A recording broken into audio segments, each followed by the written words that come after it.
सभी भक्तों को राधे राधे। श्री श्री कृष्णा पूजा समिति मंडल पारा भाग 2 यादव मोहल्ला आप सभी भक्तों की हार्दिक अभिनंदन एवं स्वागत करती है। समिति की ओर से अत्यंत हर्ष के साथ यह सूचित किया जा रहा है कि हर वर्ष की भांति इस वर्ष भी हमारे कृष्ण जी मंडल पारा में विराजमान है, जो कि इनका विसर्जन दिनांक 1/9/2024 दिन रविवार को मौसम को देखते हुए किया जाएगा। शाम 3 बजे निकलकर मंडल पारा पर्चा बस्ती होते हुए नदी में विसर्जित किए जाएंगे, जिसमें आप सभी भक्तगण सादर आमंत्रित हैं एवं भारी से भारी संख्या में जुटकर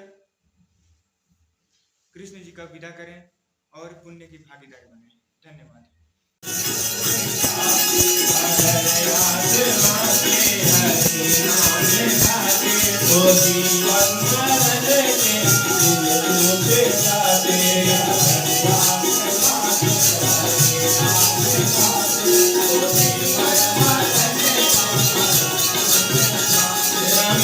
सबल हृदय का सकल नाना